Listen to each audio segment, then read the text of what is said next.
When the long, restful summer was over, Beethoven and Stephen said goodbye to lovely Baden and, settling themselves in the carriage, set out for Vienna. It was dusk when they arrived at the composer's door, and from the half-darkness a young boy ran swiftly to greet the master. "Uncle Ludwig, I have come to live with you," he announced in a high, clear voice. Beethoven smiled and put the ear trumpet close to the boy's lips.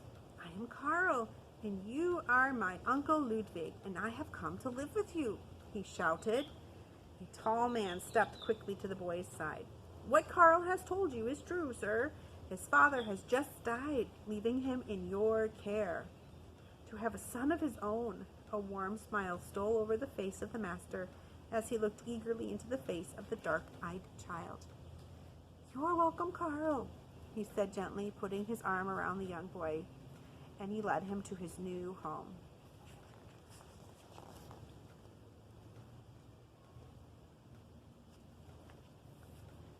And now the hours in the day were not long enough to care for Karl, so there was nothing to do but to give up his composing.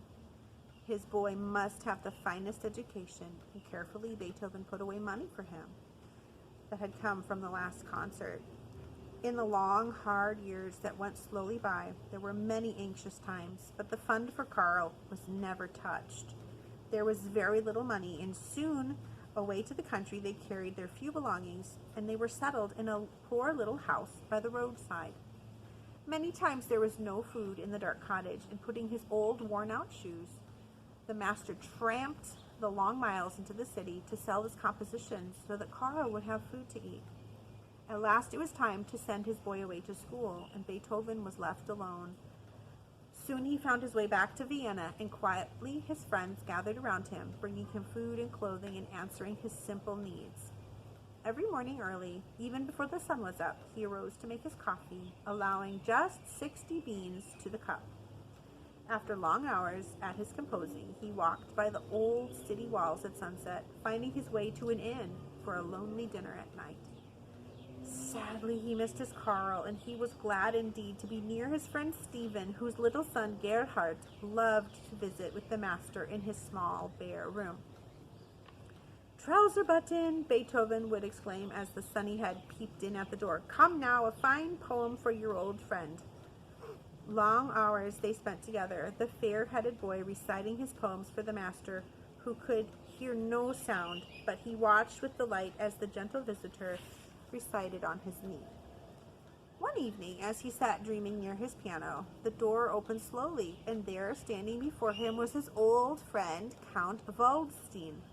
"Welcome, welcome, my good Count," cried the master warmly. "But we must not stay here, Waldstein, for the moon is giving us her blessing. Come, my friend, we will walk in the moonlight." As they wandered happily through the narrow streets of the city, sounds of music came from a small dwelling nearby. "Ludwig, someone is playing one of your sonatas." Remember, a sonata is a piece of music for one instrument. This one was probably a piano sonata. "Come, let us go in." Bending their heads, they went quietly into the poor little home, and there in the half-darkness, a blind girl sat at an old worn-out harpsichord, searching among the keys for the notes that she wished to play. Gently, the master spoke to her. "I heard your music in passing. I will play for you now, if you wish." A joyous smile lighted the girl's face as Beethoven sat at the poor instrument, and in the low, flickering candlelight, his music wove a magic spell over the little home. Quietly, the young brother at his cobbler's bench put down his work to listen. Who was this strange man, filling their simple cottage with such music? Suddenly, the candle flickered and went out, and as Waldstein quietly flung open the shutters, the moonlight flooded the room and the glorious music swept on. Breathlessly, the blind girl leaned forward, afraid to miss a single note. You are Beethoven," she whispered.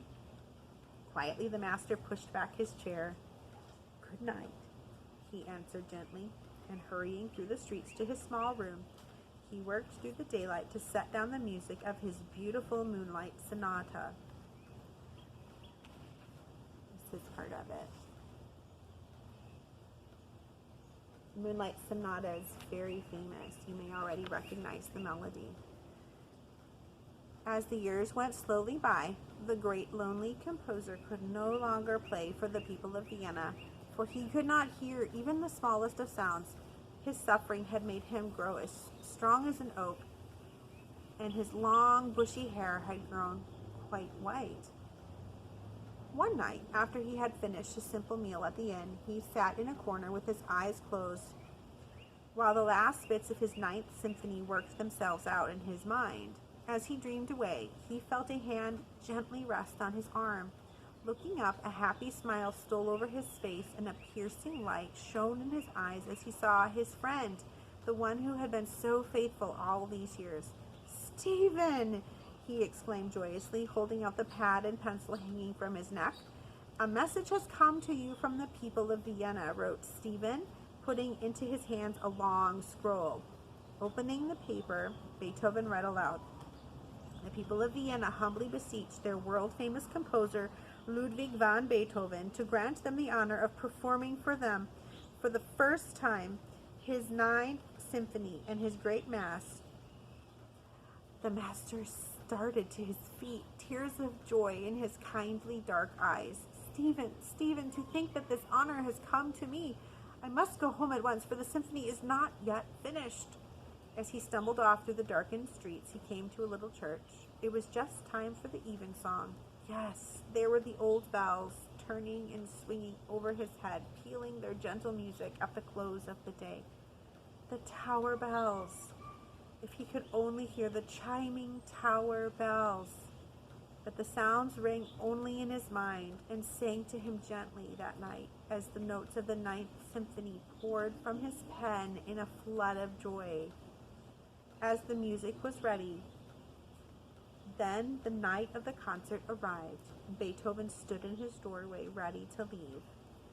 The old housekeeper, Frau Schnaps, sadly shook her head as she helped him into his shabby, faded green coat. "Oh, master, master, on such a night as this, and not one good coat to wear." But Beethoven was never so happy as he was now. He hurried away through the cobbled streets, smiling up at the stars that glowed softly over his head as he made his way to the theater, where all of Vienna waited breathlessly for him. As he walked to the platform with his old green coat flowing behind him, the audience stood to honor their beloved Beethoven, the composer of the greatest symphonies that the world had ever known. When the waves of applause had died away, the master raised his hand, and the glorious Ninth Symphony, so filled with happiness, began. The song of joy rang exultingly through the long hall. When the concert was over, a storm of applause came from the audience, their cries resounding again and again. "Long live Beethoven! Long live our great composer!" But the master could not hear them, and as a singer turned him gently to face the audience, the noble head bowed low as he saw, from the flutter of handkerchiefs, the applause that rained upon him.